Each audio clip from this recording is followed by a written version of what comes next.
Queridos, a paz do Senhor Jesus, que maravilha, estamos de volta nesta semana com mais um vídeo das nossas revistas da Escola Bíblica Dominical, as lições bíblicas, na Casa Publicadora das Assembleias de Deus. Lição de número 5, com o tema Dons de Elocução. Estamos aí chegando ao final da primeira parte desse nosso estudo, falando sobre os dons espirituais.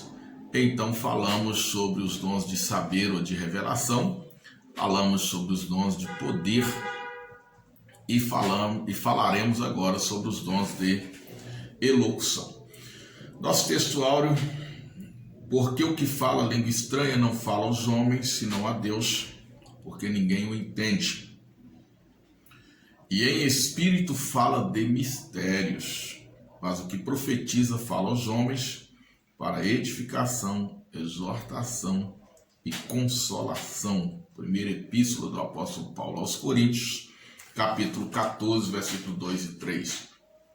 Verdade prática: os dons de profecia, de variedade de língua e de interpretação das línguas são para edificar, exortar e consolar a igreja de Cristo. Portanto, nosso objetivo aqui nesse rápido tempo é apresentar esses dons de elocução e dissertar sobre a sua natureza e, em especial, a finalidade destes dons para a Igreja do Senhor Jesus Cristo, especialmente nos dias de hoje, nos dias atuais.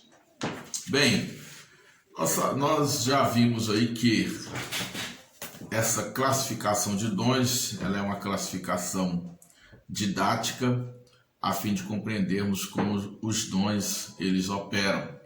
E nós falamos no vídeo anterior que os dons de revelação, ou os dons de saber, eles operam na mente, enquanto os dons de milagres ou de poder operam no corpo e os dons de elocução operam no espírito. Então, envolvendo aí a tricotomia humana e como se dar a manifestação desses dons, nós podemos assim classificar. Os dons de elocução é o dom da profecia, o dom da variedade de línguas e o dom da interpretação de línguas. E como já observamos aqui através do nosso texto áureo e da nossa verdade prática, esses dons, eles visam a edificação, a exortação e a consolação. Portanto, quando esses dons se manifestam, eles se manifestam para essa finalidade. Primeiramente, vejamos aqui sobre o dom de profecia, conforme o nosso primeiro tópico. E nós temos aqui 1 Coríntios capítulo 12, versículo 10, que diz: e a outra operação de milagres, a outra profecia, a outro dom de discernir os espíritos, a outra variedade de línguas e a outra interpretação de línguas. Bem, nós sabemos que a profecia, ela é uma capacidade espiritual que alguém tem, ou que alguém recebe para tornar ou verbalizar algo da parte de Deus para a igreja ou para outra pessoa. Sabemos que o dom da profecia, ele é diferente do ministério profético do Antigo Testamento e é diferente do ministério profético do Novo Testamento. O dom da profecia, ele é um dom que pode se manifestar na igreja e pode ser dado a todos os crentes. Então ele vai se referir a uma mensagem espontânea, de acordo com a necessidade, onde Deus usa o irmão, a irmã, para proferir uma palavra inspirada pelo Espírito Santo àquela pessoa, de acordo com a necessidade. Ele envolve o conhecimento, a pessoa vai, pelo Espírito de Deus, tomar conhecimento de determinada situação ou de determinada necessidade e pelo Espírito Santo vai proferir uma mensagem que vá ao encontro da necessidade daquela pessoa. Então é muito importante. O dom da profecia, ele não é adivinhação, ele não é palavras ao vento. Nós estamos observando hoje que há muitas pessoas falsificando o dom da profecia e fazendo como se fosse uma espécie de adivinhação. E não é isso. O dom da profecia, ele é um dom necessário à igreja, mas ele tem uma finalidade muito especial e a igreja precisa se utilizar deste dom, mas com veracidade, com verdade. Por exemplo, você chega em algumas igrejas que o camarada diz que está profetizando. Tem no meio de 300, 500, 1000 pessoas. Tem um irmão aqui que esses dias fez uma viagem e aí inventa uma história a respeito daquela viagem. Dificilmente não encontra uma pessoa ali que esteja nessa situação. Tem uma irmã que foi ao médico e o médico se desenganou. Dificilmente no meio de 500, 1000 pessoas não tem uma irmã que foi ao médico e que talvez tenha sido recebido um diagnóstico dessa natureza.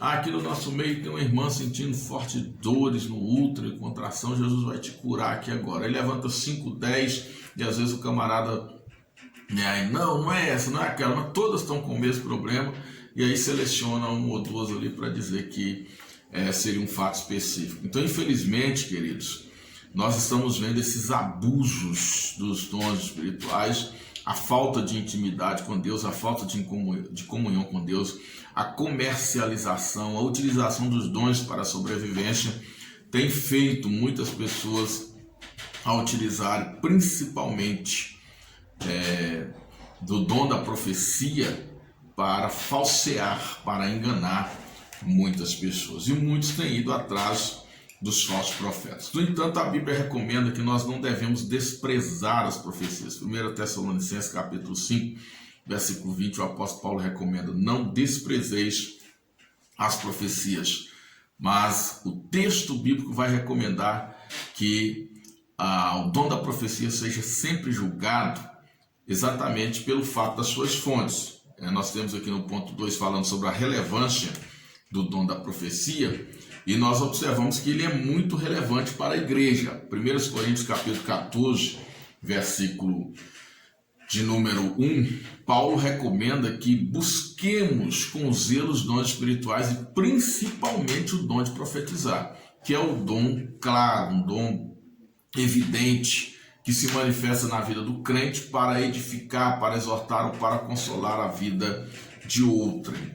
Mas devemos ter cuidado, porque a profecia pode vir de Deus, pode vir da carne, pode vir também de Satanás ou do diabo. Então nós precisamos ter este cuidado, porque assim como no Antigo Testamento havia muitos falsos profetas, o nosso meio, infelizmente, também tem se levantado muitos falsos profetas, que inclusive é um dos sinais anunciados por Jesus a respeito da sua vinda. A proliferação, a multiplicação de falsos profetas e de falsas profecias seria um sinal evidente da proximidade da vinda do Senhor Jesus. Então precisamos ter cuidado. Esse dom é muito relevante à igreja, mas também é muito passível de falsificação e muitos têm se utilizado desse dom de profecia para enganar a outros. Nós observamos que a profecia ela tem propósito, ela não vem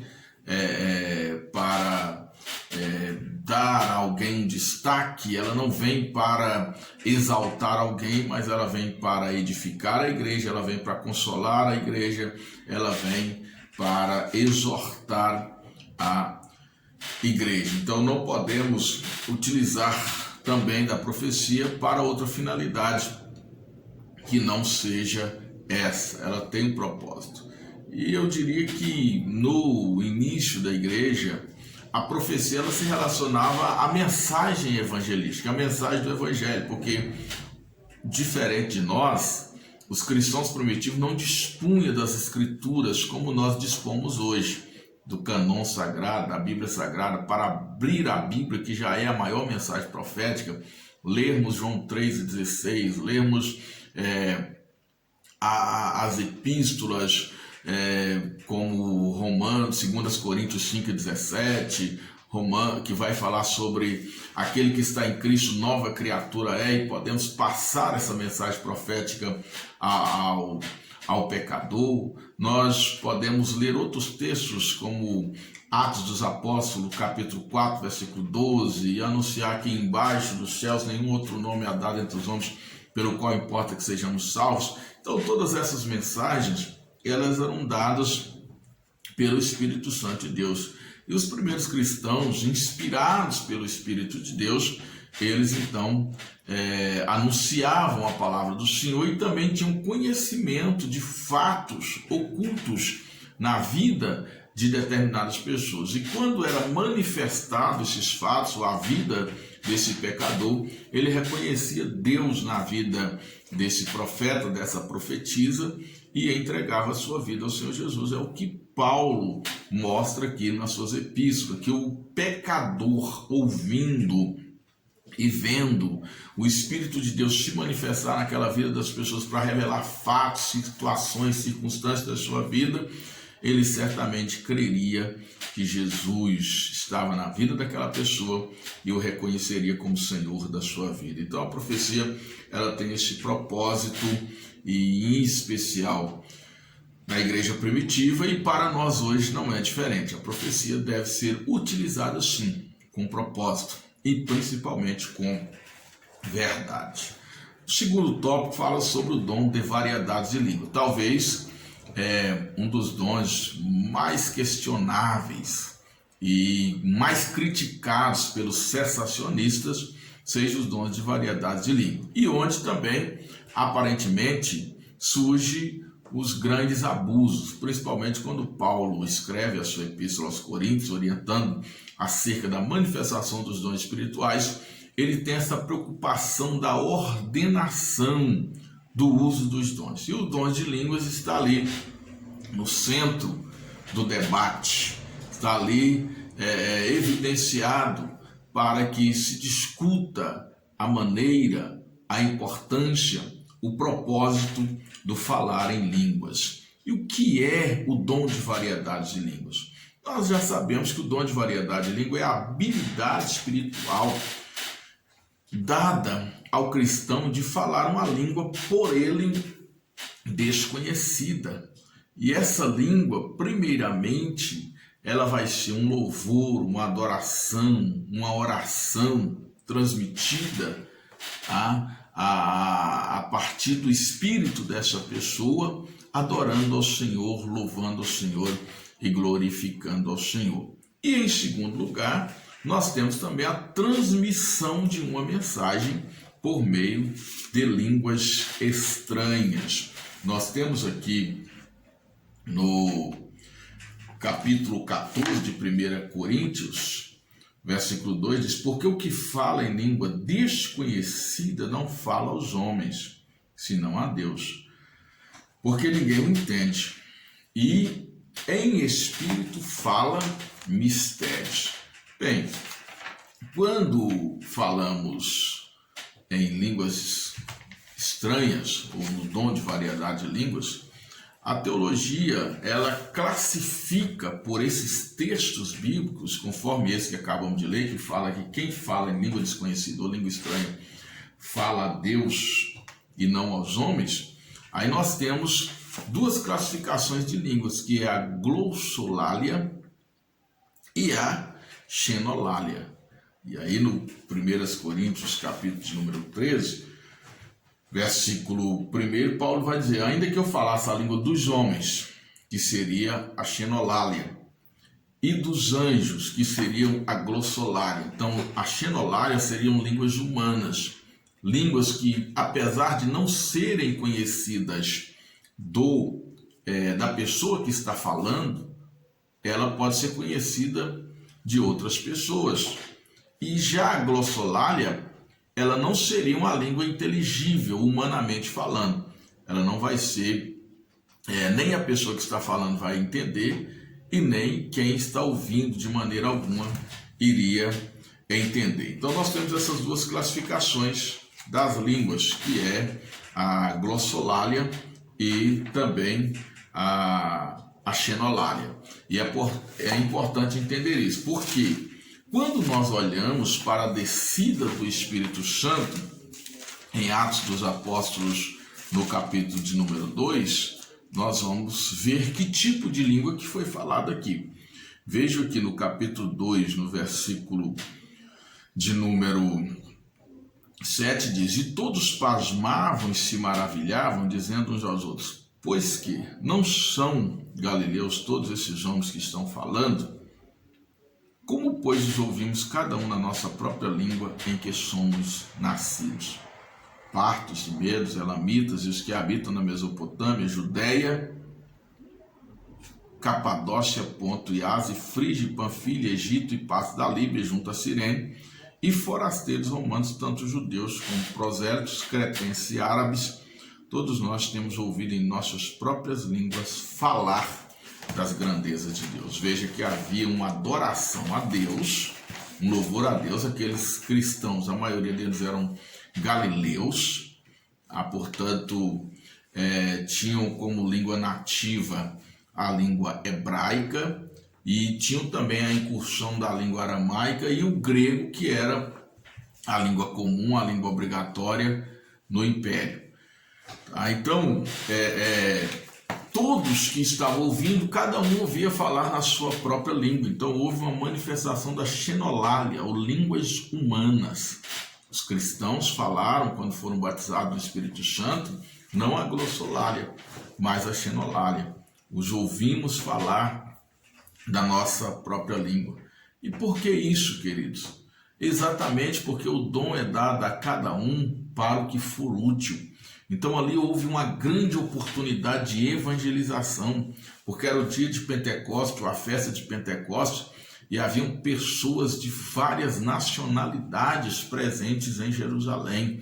E o Espírito Santo desceu naquele dia, proporcionando um ambiente para fazer a primeira colheita espiritual.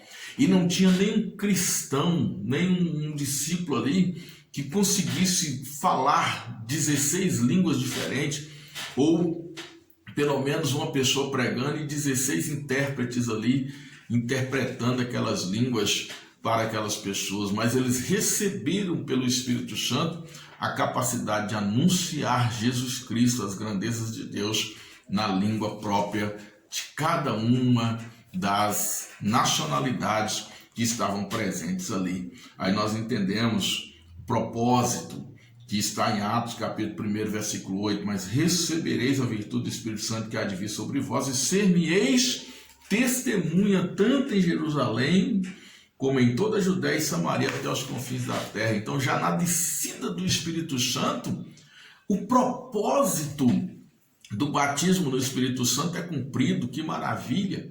Na primeira demonstração, no revestimento de poder, 16 nações já foram impactadas com o Evangelho de nosso Senhor e Salvador Jesus Cristo pelo dom de línguas. É por isso que o dom de língua, ele não é o menor dos dons, como também não é o maior, mas é um dom necessário, é um dom no mesmo nível dos demais, porque através do dom de língua a pessoa edifica-se a si mesmo. E aí eu falo aqui do ponto 2, qual é a finalidade do dom de variedades de línguas, que o primeiro propósito é a edificação espiritual. Ele edifica a própria pessoa. 1 Coríntios capítulo 14, versículo 4 diz que quem fala em língua edifica-se a si mesmo. E ele tem também essa possibilidade, essa capacidade de evangelizar, de alcançar outras pessoas, quando o crente recebe a variedade de línguas pela xenolália. Pastor, o que o senhor está falando? Amados, por ocasião do avivamento do século XVIII, os cristãos acreditaram que eles poderiam ser batizados no Espírito Santo e sair para o campo missionário, para a obra missionária, e Deus, pelo Espírito Santo, os daria as línguas das nações ou para onde eles fossem, e eles poderiam anunciar o Evangelho sem precisar entrar numa escola de línguas, para aprender a língua daquele povo. E a gente sabe que muitos milagres aconteceram por causa disso. Eu já presenciei vários testemunhos, me lembro de uma certa feita de um missionário que estava na Bolívia, e na Bolívia se fala, nós temos dois povos, os Cambas e os Colhas, e a gente sabe que os Cambas, descendentes de espanhol, normalmente falam espanhol, enquanto os Colhas, eles têm um dialeto quechua, e um determinado missionário aprendeu espanhol, estava anunciando o evangelho, mas quando ele sobe ali, né, a região mais alta da Bolívia, de Cochabamba para La Paz, então você encontra muitos nativos que não falam espanhol, falam quechua, são dialetos que existem ali. E ele então começou, ou seja, ele encontrou ali uma pessoa praticante de bruxaria, e entrou num debate contra o evangelho, aquela pessoa, e ele então falando espanhol e aquela pessoa falando o seu dialeto quechua, ele não conseguia compreender, não conseguia entender. E naquele momento esse missionário disse: eu fiz uma oração e naquele momento Deus me revestiu do Espírito Santo com dons de variedade de línguas, e eu pude falar e entender o que aquela pessoa estava falando. Vimos também uma certa feita no estado do Pará. Temos ali a cidade de Parauapebas, onde está um dos maiores projetos de mineração do mundo, onde está a Vale, e ali nós temos o acesso de muitos estrangeiros. E uma certa feita, numa campanha evangelística ao ar livre, uma multidão de pessoas, e o pregador estava ali anunciando a palavra de Deus, anunciando o evangelho.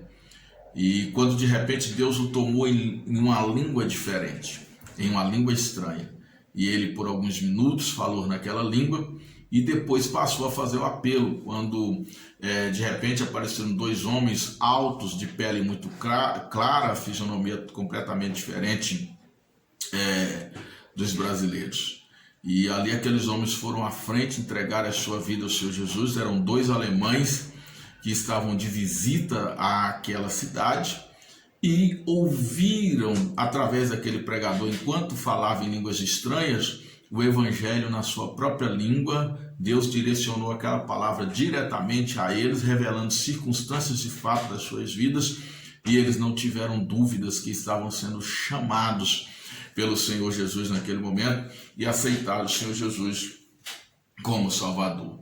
Então é interessante a gente tomar posse dessa graça, desse dom de variedade de língua que Deus tem disponibilizado a nós, sabendo que nós podemos sim fazer uso da glossolalia para a nossa própria edificação, sem deixar de buscar a xenolalia também para o anúncio do Evangelho, diz o Senhor Jesus Cristo, havendo assim necessidade de comunicar a palavra do Senhor. Há pouco tempo recebi de um amigo, professor de teologia, um testemunho de enquanto estava orando e buscando a presença do Senhor, uma jovem com um chamado missionário, com uma vocação missionária, ela recebera de Deus a capacidade de falar 7 línguas, sem frequentar a escola. Ela recebeu pelo Espírito Santo de Deus a capacidade de falar 7 línguas. Então, queridos, é um dom presente, e o Espírito Santo ele pode nos capacitar, e esse dom ele é um dom atual. Tá? O ponto 3 fala sobre a atualidade do dom. É preciso deixar muito claro, muito evidente que os dons não cessaram, eles são atuais. Paulo diz: não proibais falar em línguas. Ele diz: eu falo mais língua do que todos vós. E Paulo certamente falava xenolalia e falava glossolalia, porque ele tinha uma responsabilidade de evangelizar os gentios. Então ele precisa ir a vários países, a várias nações, e certamente ele não tinha tempo para frequentar escolas, faculdades, para aprender determinados idiomas, e ele ia no poder do Espírito Santo para falar a língua daquele povo e anunciar o evangelho na língua daquele povo. Mas ele recomenda que nós falemos em línguas para nossa própria edificação. E que na igreja, se não houver intérpretes, que falemos, não pare de falar, não deixe de falar porque não tem intérprete, fale consigo mesmo. Tá? Porque se não edificar os outros, estaremos edificando a nós mesmos e estreitando a nossa comunhão com o Senhor Jesus. É importante que o dom de línguas estranhas ou de variedade de língua não seja utilizado como um troféu, porque não representa a maior santidade na vida de ninguém, mas vem para edificar a vida do cristão. Isto é importante. Agora, o dom de língua, ou o dom de variedade de língua, com a interpretação, ele se transforma numa mensagem, levada ao coração de alguém, ao coração dessa pessoa, também com a finalidade de edificar, de exortar e de consolar a vida dessa pessoa. Por último, nós temos o dom de interpretação de línguas estranhas. O que é a interpretação de línguas? É a capacidade, temos que entender aqui, que é a capacidade espiritual da pessoa interpretar o vernáculo, a língua que está sendo pronunciada, que está sendo falada por alguém. Isso não vem naturalmente, ou seja, isso não vem do aprendizado, mas vem pelo Espírito Santo de Deus. Tá? Qual é a diferença entre o dom de interpretação e o de profecia? O dom de interpretação de línguas, ele necessita de ter uma pessoa falando numa língua desconhecida e a outra pessoa interpretando, ou a mesma pessoa que falar a língua também pode ser usada com o dom de interpretação de línguas. Por isso o apóstolo Paulo vai dizer que quem fala em línguas é importante que busque também a interpretação das línguas, para que o dom seja completo e ele possa edificar não somente a si mesmo, mas edificar aos outros. Já a profecia é uma mensagem onde a pessoa é utilizada por Deus para anunciar aquela mensagem, aquela palavra, sem depender de um terceiro, sem depender de uma outra pessoa na complementação desta mensagem. Os outros, na verdade, devem estar ali para julgar, tá? E não para complementar a profecia, correto? Então, queridos, nós temos aí nessa semana esses dons de elocução, que é o dom da profecia, o dom de variedade de língua e o dom da interpretação de línguas. Com isso, nós concluímos essa primeira parte, falando aqui dos dons espirituais. Na próxima lição, iniciaremos o estudo dos dons ministeriais e eu convido você para continuar assistindo os nossos vídeos, compartilhando, tá? E nos ajudando a levar a palavra do Senhor àqueles que precisam. Deus abençoe a sua vida, um forte abraço e até a próxima semana, se Deus quiser.